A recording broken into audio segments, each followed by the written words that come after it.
Good afternoon. Have you ever wondered, since it looks like the prices of everything is going up, what happens if I've started a project and now I have run out of money to complete it? That and much more right after this.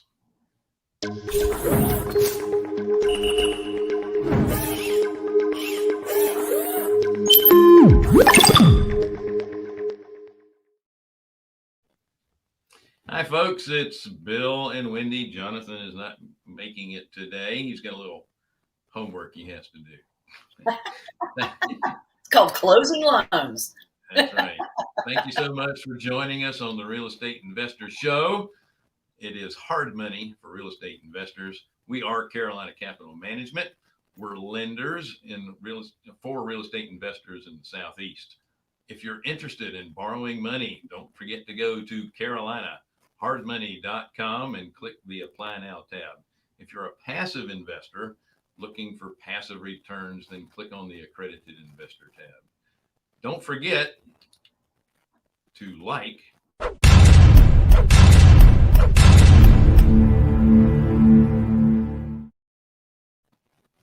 share, and hit the bell.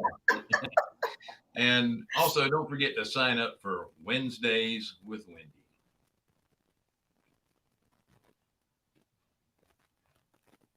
Okay, so more on that later. You can hit. It was hard to hear the Wendy part, Bill. You're getting quieter and quieter. It's hard to hear you. Wednesday with Wendy. Yeah. How's that?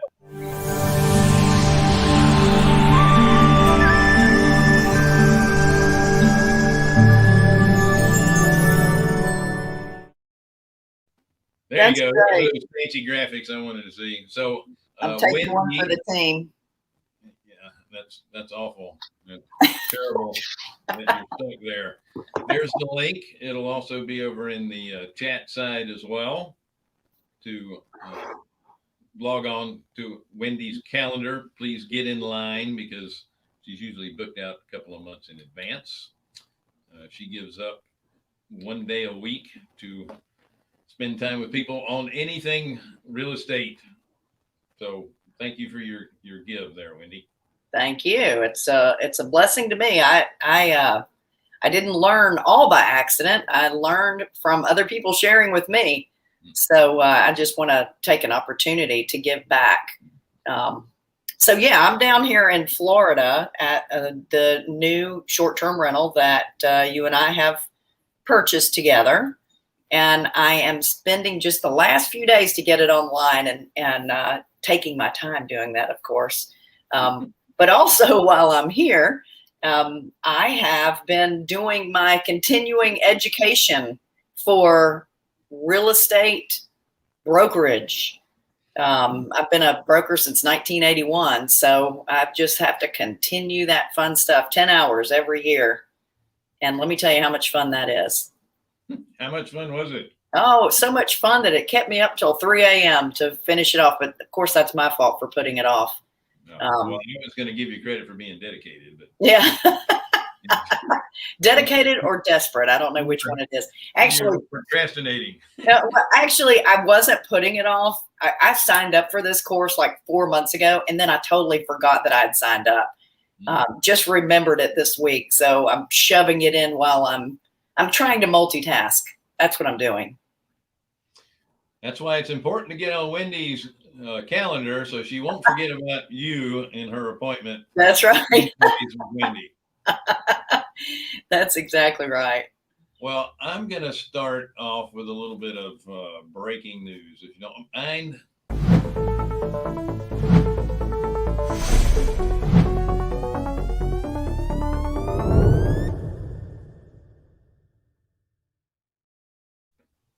And I'm sorry, I failed to mention that we do have a chat and comment section over on the right-hand side of your screen or underneath, depending on the platform that you're viewing us from. So if you have any questions, just put them in there.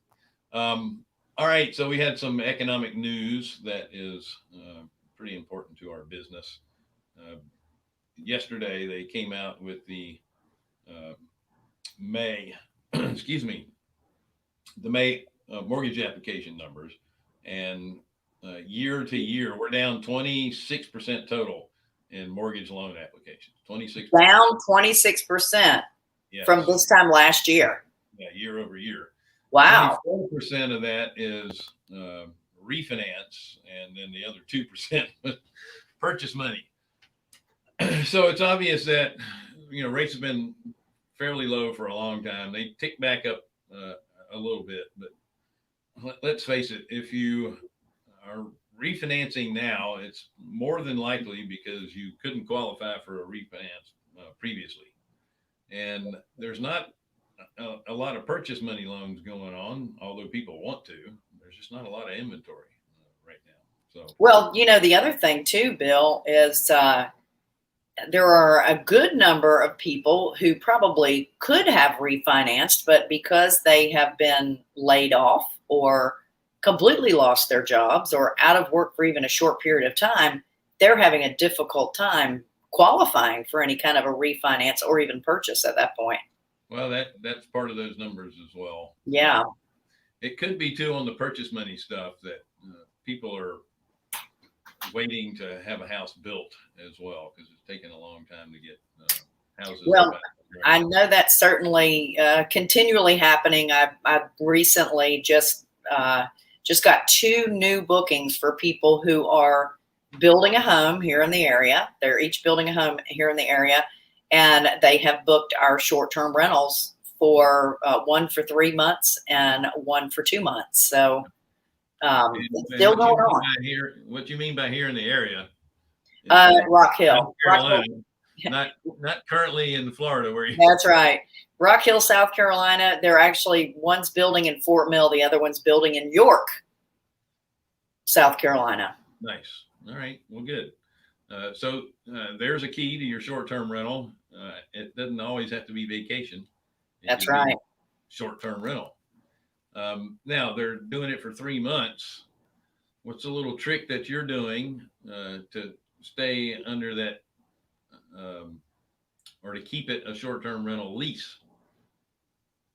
Well, there's a couple of things. First, we offer a discount if they stay for 30 days or longer. The city of Rock Hill, which charges a tax, an extra tax if it's 28 days or under. So it helps me save money by not having to pay that tax if it's an over 30-day stay or over a 28-day stay. In addition to that, we check them in and check them out at the end of every 28-day period to maintain them as a month-to-month short-term rental rather than a real lease that I would have to worry about eviction court and that kind of thing. Right. Yeah, that's what I was getting at. So good. Thank you for bringing that up. So unemployment numbers came out again today. They are at another pandemic low, which is good for initial jobless claims. They're in the 300,000s instead of way up where they were. And that's awesome. Continuing jobless claims are also declining as well. And we have 25 states right now where the governors aren't giving that additional federal $300 a week unemployment benefit. Smartest move they ever made. Yeah, because we currently have over 9 million job openings that are not being filled. That's amazing. There's several reasons why. One of them is obviously if you're getting paid more to stay home than you are to work, that there's a reason for that. That's right. That's not going to last forever, but we have a lot of small businesses that really can't get enough people to work. You're going to find that we're all clamoring to get out and go to restaurants and go do stuff, and service is going to be kind of lacking because they don't have enough people. You're standing in line at a restaurant and there's tables available and you're wondering why. Well, they don't have enough servers. Right. So anyway, hopefully we'll get back to closer to a full employment. Now, that said, there was a lot of people at an age where they could go ahead and retire. Those people aren't coming back to the workforce. We were only at 61% of the workforce that's actually being employed right now. So That's amazing. That's not a lot of folks. It's not, but I understand too that a lot of people now are starting their own businesses, turning into self-employed people, consulting, all kinds of things that they're doing to make money on the side. And I think we're going to see a lot more small businesses start because they were kind of forced into the situation. Sure.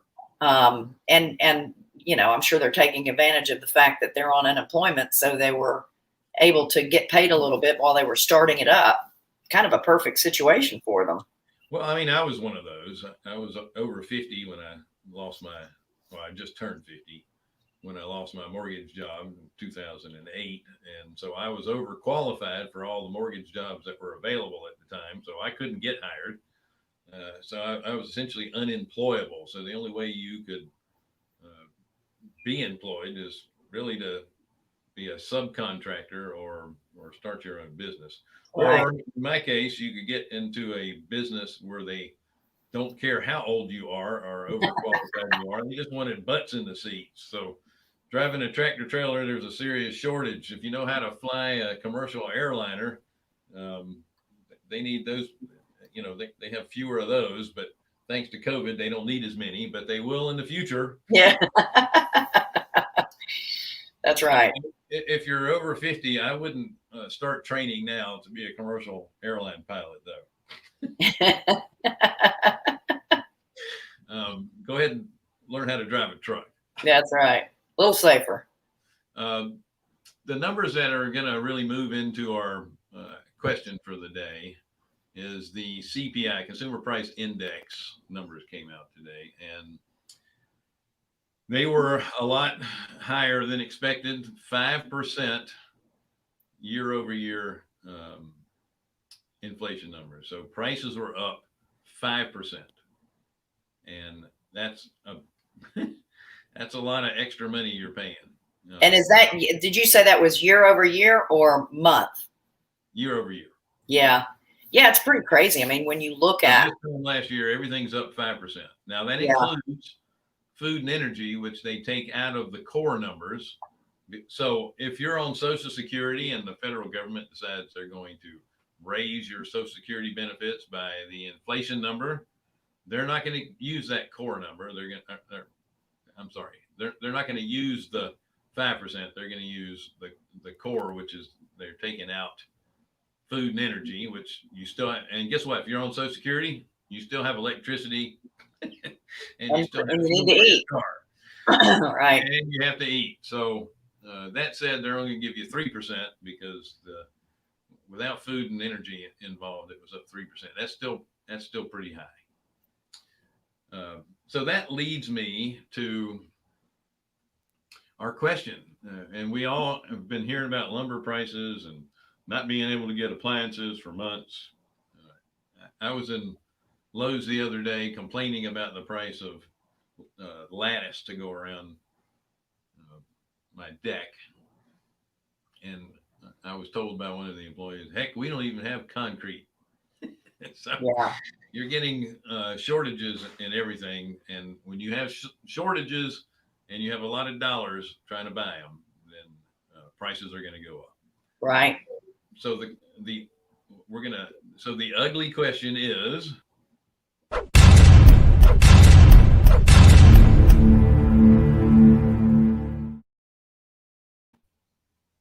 what happens if I'm in the middle of a project, right?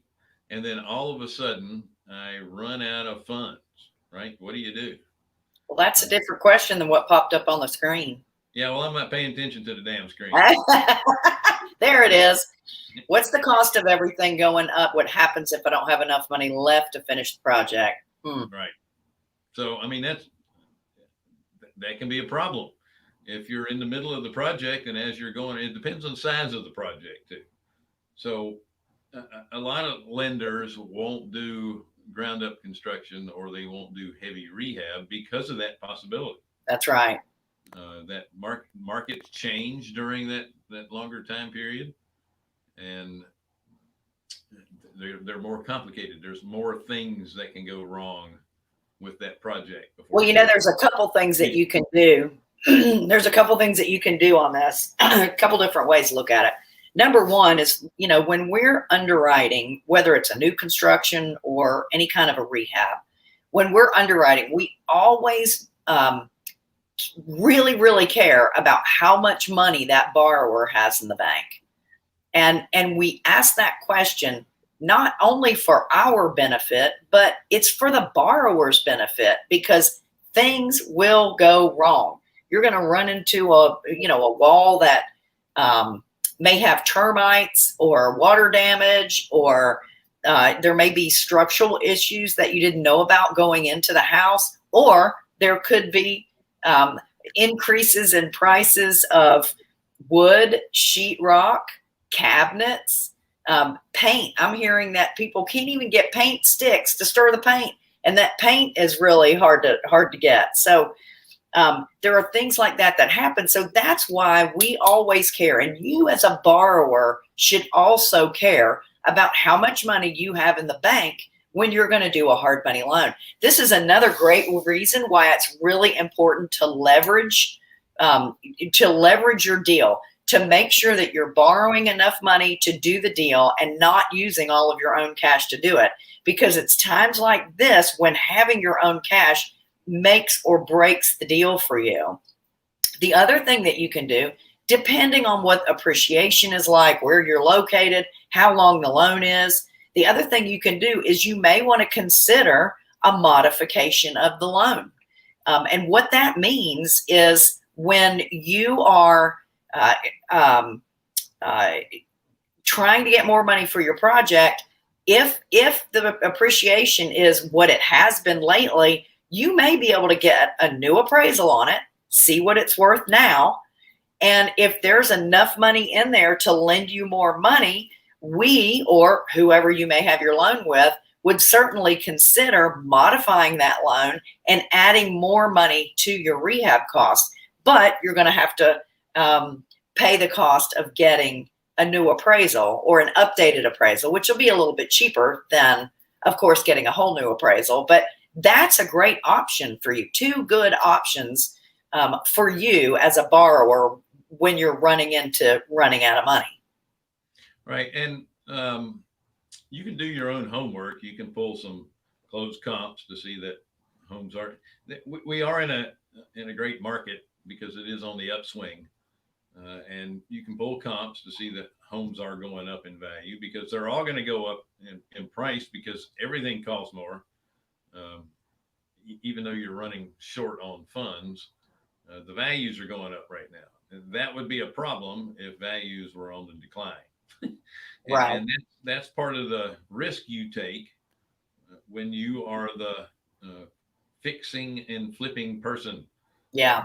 You get the benefit of the upside, but you also have the downside you have to calculate. And a lot of lenders are, as inflation starts to go up, they are going to start considering, well, I'm going to require you to have more in reserves to do these bigger projects than I normally would on a quick in and out kind of Right. Right. And I'll bet you too that if you're doing a new construction project and you're 6 months into the project, that the value of that house, the after repaired value of that house, or after completed value of that house, is much stronger than it was 6 months ago. Because things are changing that much. Yeah. Another way of doing it without having to spend a bunch of money with your lender too is that if you have some investor friends, partners, so to speak, you can bring somebody in with a little bit of extra money to help you finish it up with their money back plus a little bit of the upside. Yeah, that's a great idea. Somebody that has a self-directed IRA, absolutely. And then you don't have to worry about going back to the lender for more money. You're right. That said, not all, but some of your lenders out there will, instead of modifying your current loan, might actually do a small second behind their already existing first. Another great option. Again, once you can prove the value with closed sales, that lender might be willing just to do a small second make up the difference. And that way you're not having to modify. Because when you modify, you're changing the whole loan and everything starts all over again, so to speak. That's right. And it depends on the lender. If this is a institutional lender that's taking that loan and they're securitizing it and then selling it on Wall Street, it's a real pain in the butt to modify an existing loan. That's right. Take it back out of the pool and replace it with another one. And yeah, they don't want to do it, but they might turn around and do a small second behind it again. That's right. Probably your easiest route is financial friends that might get involved in the project with you. Now, as a lender, if you happen to be in first position and somebody comes back to you for more money, being a second behind your own first is a really safe place for you to be. Sure. Assuming the value's there, obviously. Correct. Depending on the loan to value too, the total loan to value or combined loan to value. Yeah, as a lender though, you have to justify the higher loan to value with the updated appraisal. That's right. Hey, we're running out of time. We need to talk about the next show. Do we have a next show? Yeah, I think so. It is Thursday, isn't it? It is. Yeah. So on the next show, we have Mike Slotnick, a good friend of ours. He's a fund manager up in New York, and he has a couple of funds. He's got a new one. He's mostly in the commercial side of things, and we're going to kind of see what's going on with his fund. And I know they're big into conversions of existing properties that we had been talking about earlier in other shows. What are you going to do with the properties that have kind of gone down in value, like hospitality and retail? Yeah. And Mike's one of the smartest guys we know. Yep, absolutely. Almost as smart as Wendy Sweet. All right, folks. Thank you so much for your time. Thanks again for joining us on the Real Estate Investor Show. Hard money for real estate investors. Don't forget to like, share, subscribe, hit the bell, all that good stuff. We are Carolina Capital Management. We are lenders in the Southeast for real estate investors. If you're interested in borrowing money, go to our website, carolinahardmoney.com. Click on the Apply Now tab. If you're a passive investor looking for passive returns, click on the Accredited Investor tab. And lastly, don't forget to sign up with Wednesday with Wendy.